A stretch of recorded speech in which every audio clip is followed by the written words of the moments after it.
Have you ever heard of the Ys games? Chances are you haven't. In the world of JRPGs, they're often overlooked. The spotlight usually shines on bigger names like Final Fantasy, and that's a pity. Not long ago, I stumbled across this series by chance and decided to play through all of them, and what a journey it turned out to be. So in this video, I want to share my experience with you, to talk about these games and why I believe they deserve far more visibility and appreciation. Plus, as a bonus, I'll also give you the tier list of these games. Before we start though, please consider to like and subscribe. That would really help me beat the algorithm boss and level up the channel. Alright, okay. Now sit back, relax, and let's step into the magical world of Ys. Let's start from the beginning. Ys is a long-running Japanese action role-playing game series developed by Neon Falcom. When I say action RPG, I don't mean like Path of Exile or Diablo, not at all. In Ys, action means that combat happens in real time. It's fast-paced, fluid, and often very flashy, especially in the more recent titles. At the same time, it has all the familiar role-playing elements. You level up, find new gear, sometimes craft or enhance equipment, and discover powerful artifacts or abilities along the way. But above all, there's always a story. Sometimes it's straightforward. There is a land in danger. There is a villain, and you are the hero who must save it. Other times, the story grows into something far more layered, with twists, turns, and even moments of quiet philosophy, reflections on human nature, on how people treat each other, and on what truly motivates them. In those moments, Ys feels less like a simple adventure, and more like a journey into what it means to live and to struggle in a complicated world. The Ys series has been around for quite a long time. The very first games were released back in 1987, and the latest one came out in 2023, and there's already a new title in development. Over the years, there have been 10 main entries, but the release timeline is a little confusing. That's because starting in the early 2000s, Falcom began remaking some of the older titles for modern systems. If we focus on what's officially available today on Steam or GOG, the series looks like this. We have Ys 1 and 2 Chronicles Plus.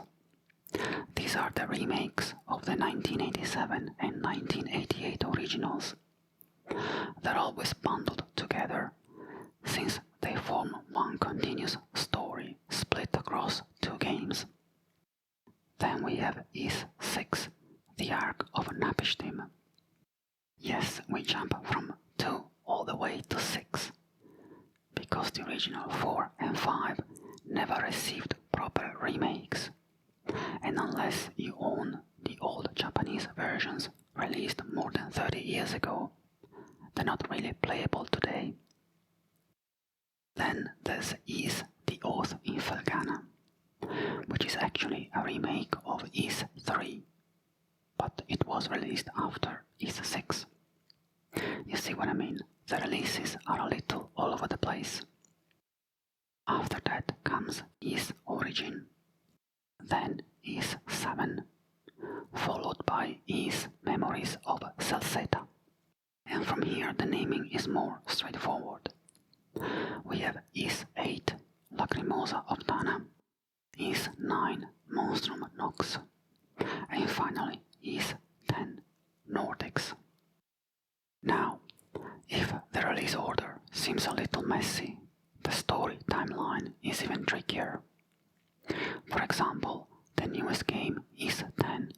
actually takes place between Dios in Felghana and Memories of Celceta.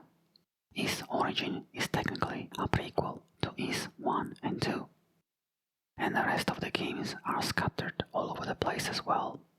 So my advice is simple. Don't worry about playing them in story order, just follow the release order. This won't cause you any problems at all. The only exception is Ys 1 and 2, which should always be played together, since they're one story. But outside of that, every Ys game is a self-contained adventure.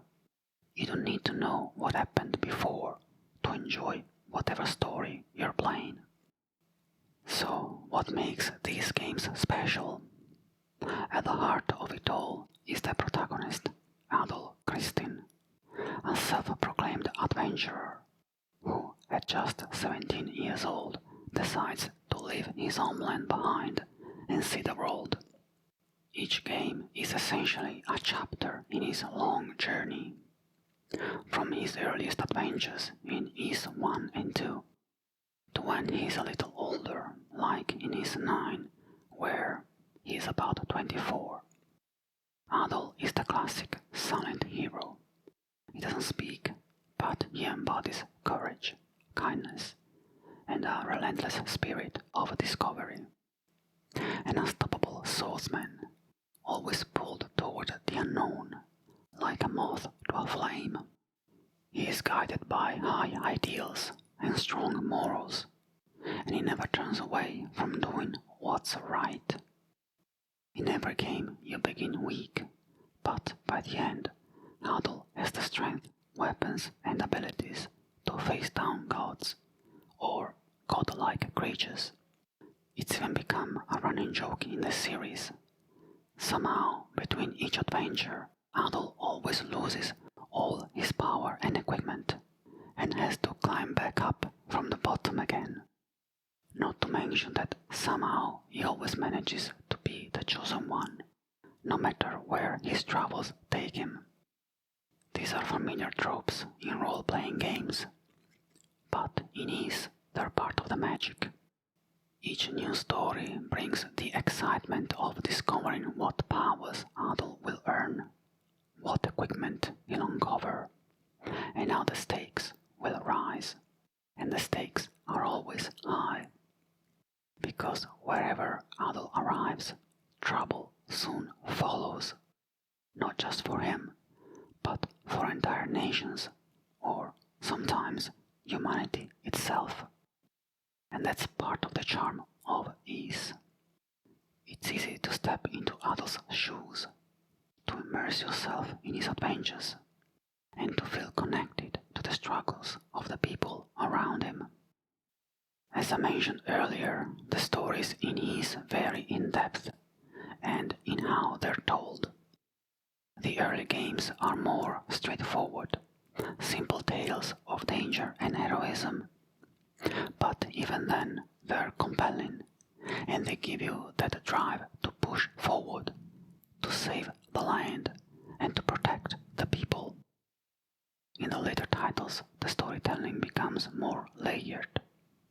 There are twists and turns, and almost always there's an underlying reflection about who we are as humans, what motivates us, and how power can corrupt even those who begin with good intentions.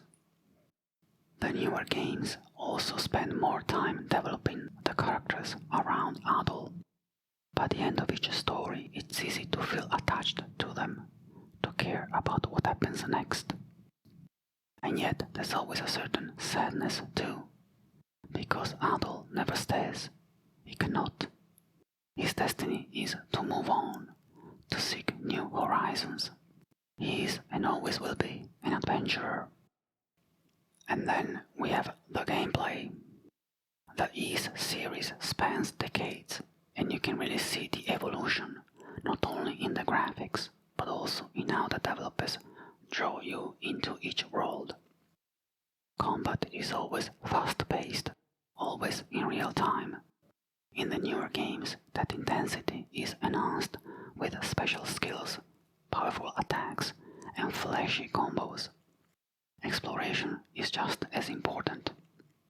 Venturing off the main path is always rewarded, sometimes with gold or new equipment, sometimes with rare artifacts, and sometimes with nothing more than a breathtaking view that makes the journey worthwhile.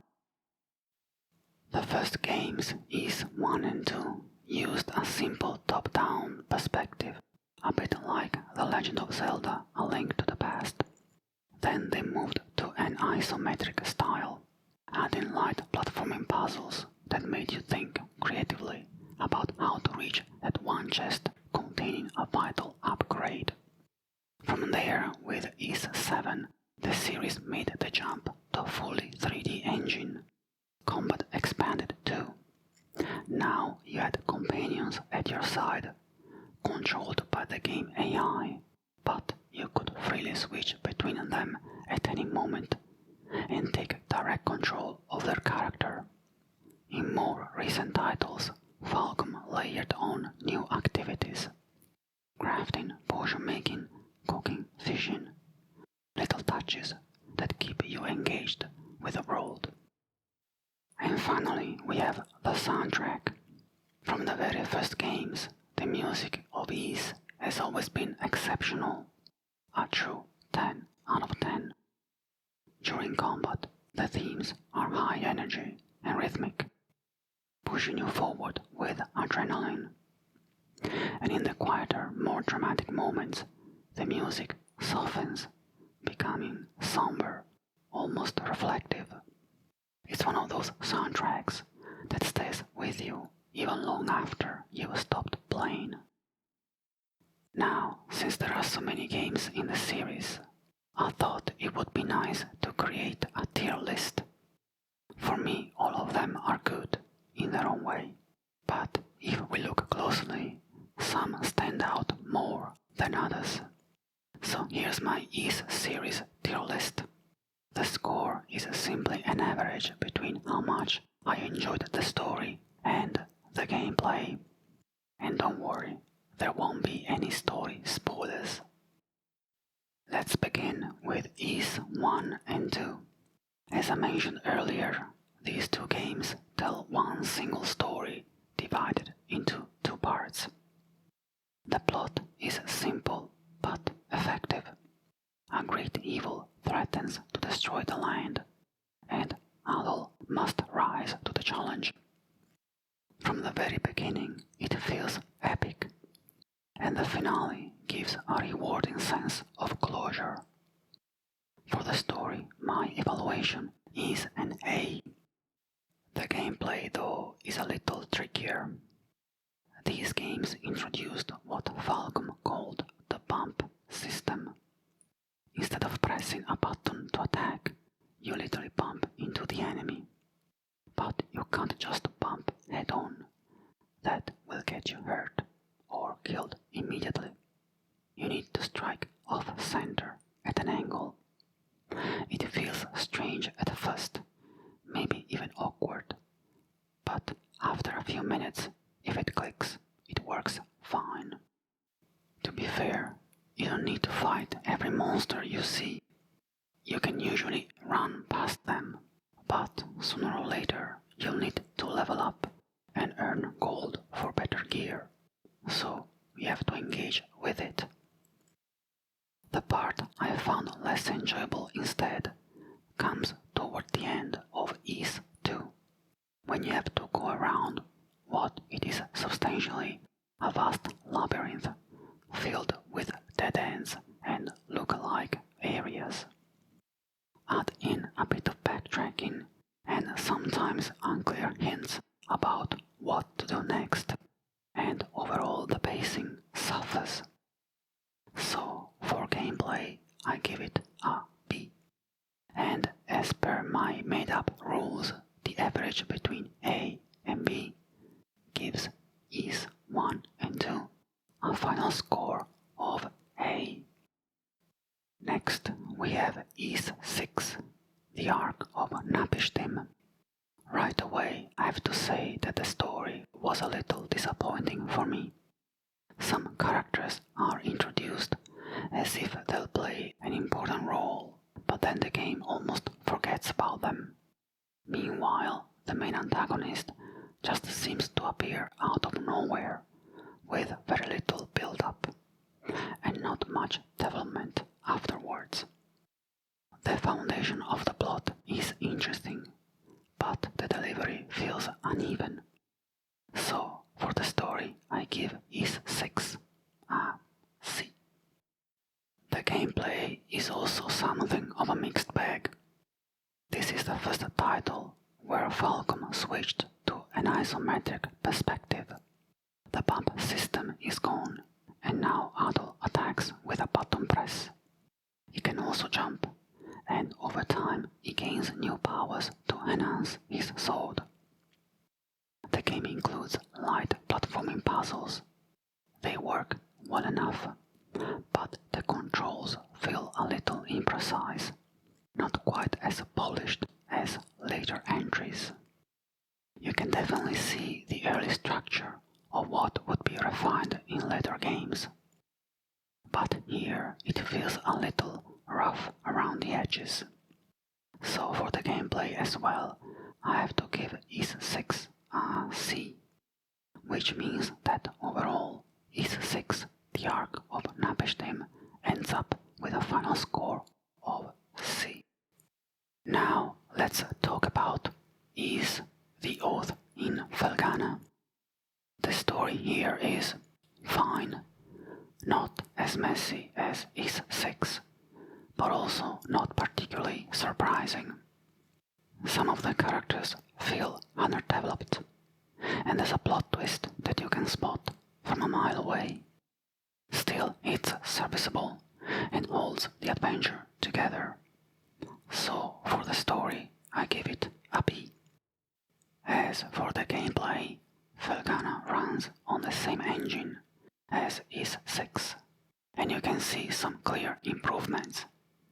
But even so, it doesn't feel as smooth or fluid as it could.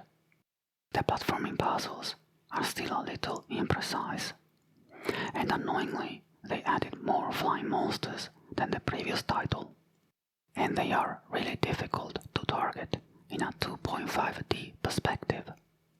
It shows progress, but the system isn't quite refined yet. So for gameplay, I give it a C, which means that overall, Ys, the Oath in Felghana lands at a B. Now we come to Ys Origin. This is the only game in the series where you don't play as Adol at all, since it takes place about 700 years before the events of Ys 1 and 2. The story is every bit as epic as those first two games, and it works beautifully as a prequel, fully explaining the origins of the evil that Adol will one day face. The characters here are well developed, and by the end you genuinely care about them. And what makes it even more special is that you can play through the game with 3 different characters. Each one experiences the story from a unique perspective, revealing new details with each playthrough. For the story, I give Ys Origin an S. In terms of gameplay, this was the final game to use the isometric engine, and it is by far the best version of it. The controls feel smooth and precise. Platforming puzzles are less frustrating, and the combat is fast, relentless, and a lot of fun. In some ways, I think this style of engine shines here because Ys Origin is essentially a dungeon crawler. The smaller, tighter rooms, packed with enemies, work better than the wide open areas of the earlier games. That might just be my impression though. Anyway, for gameplay I give it an A. And so by my averaging rules, Ys Origin becomes our very first S-tier game. A well-deserved place. Moving on, we have Ys 7. With this game, Falcom introduced big changes, both in the storytelling and in the gameplay. On the story side, there's more attention given to world building and to the side characters. In the earlier games, those characters were mostly there to move the plot forward. But starting with Origin, and especially here in 7, they begin to feel more like real people, with personalities, motivations, and their own little arcs. All of this builds toward the inevitable twists and the final payoff. For a first attempt at this style of storytelling, it works surprisingly well. So for the story, I give Ys 7 an A.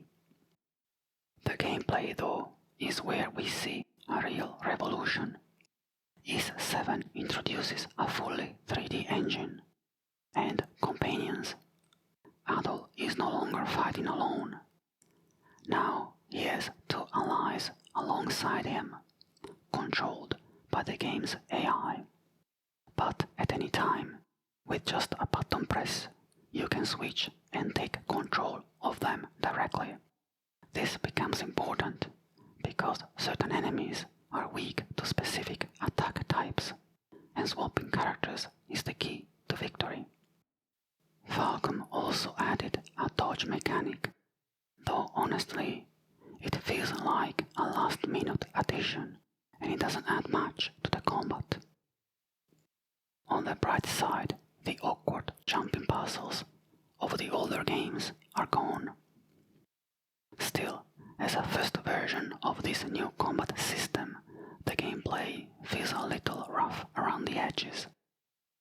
So for gameplay, I give it a C, which means that overall Ys 7 lands at a B. Now we come to Ys Memories of Celceta. As I mentioned earlier, starting with Ys 7, the stories become more complex, and much more effort is put into creating a living world around Adol. In Celceta, the story feels large in scale and fairly intricate, and overall it's engaging. But in my view, it makes the same mistake of Ys 6. The main antagonist seems to appear somewhat out of nowhere, without enough build-up or development, and because of that, the final confrontation doesn't feel as satisfying as it could. For this reason, I give the story a B.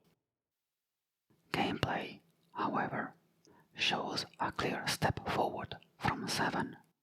The dodge mechanic feels much smoother and much more rewarding to use. My only real gripe is the way each of Adol's companions is tied to a very specific ability used for puzzles. It means you're sometimes forced to swap characters just to open a locked chest, for example. It breaks the flow a little and feels more like a gimmick than meaningful design. So for gameplay as well, I have to give it a B, which means that overall Ys Memories of Celceta comes in at a B. Now we move on to Ys 8 Lacrimosa of Dana. Here all of Falcom's effort in building a compelling world with meaningful twists and a powerful finale truly pays off. The story begins simple enough, but very quickly it draws you into an emotional journey, and by the end the finale is breathtaking and deeply moving. If you don't shed a tear by the time the credits roll, you're dead inside, I'm afraid. By the way, lacrimosa in Italian means tearful. Just saying. So, for story, Ys 8 earns an S. Gameplay is another step above Celceta. Alongside dodging, they also have introduced pairing. They both feel smooth and responsive, they're tricky to time, but when you do, they feel really rewarding. Falcom also added several side activities designed to make the world feel more alive and immersive. Personally, I didn't find those extras essential, but that's a matter of taste. Overall though, the gameplay is fine and I give it an A, which means without question, Ys 8 Lacrimosa of Dana is an S tier game.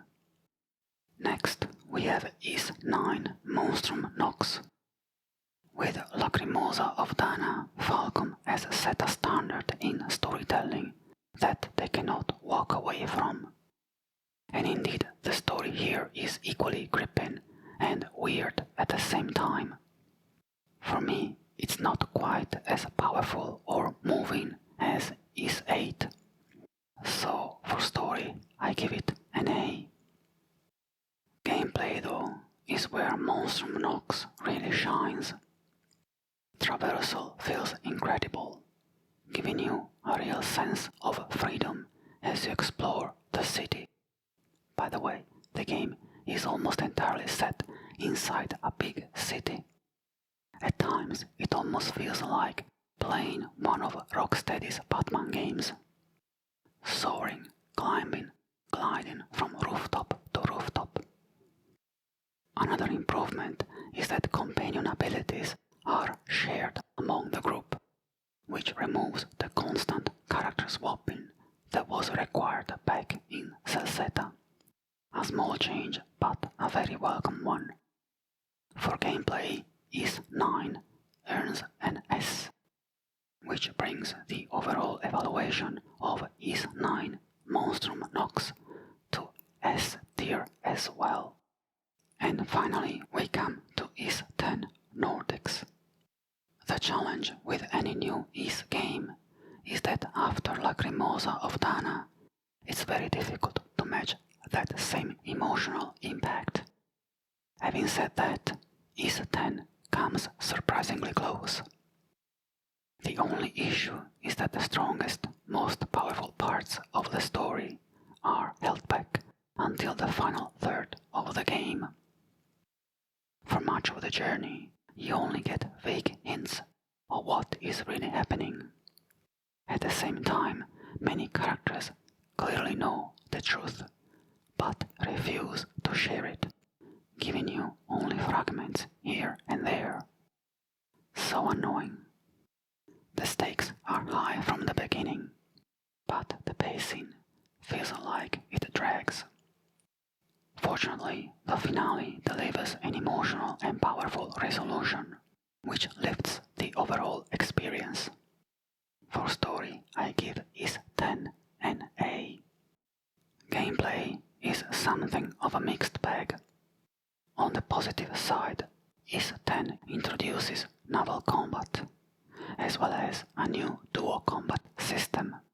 Unlike the earlier games, Adol now has only one companion, for plot reasons.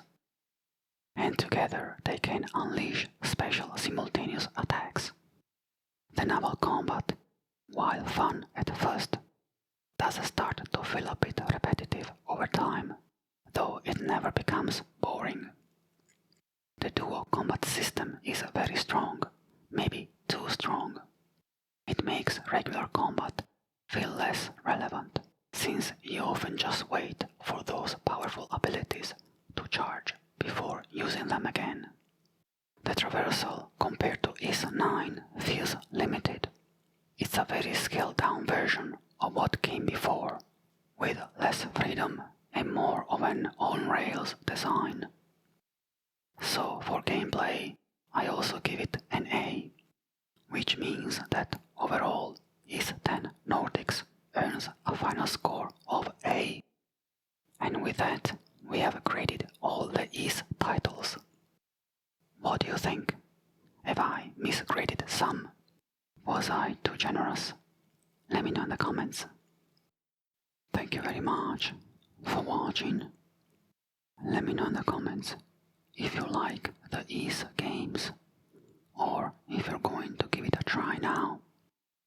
If you enjoyed the video and want to support my channel, please consider to like, subscribe, share the video, or use the new hype feature. I'd like to thank all my supporters on Ko-fi and channel members too. And if you want to support me as well, you will find all the useful links and information in the description. And until next time, take care and stay relaxed. Bye bye.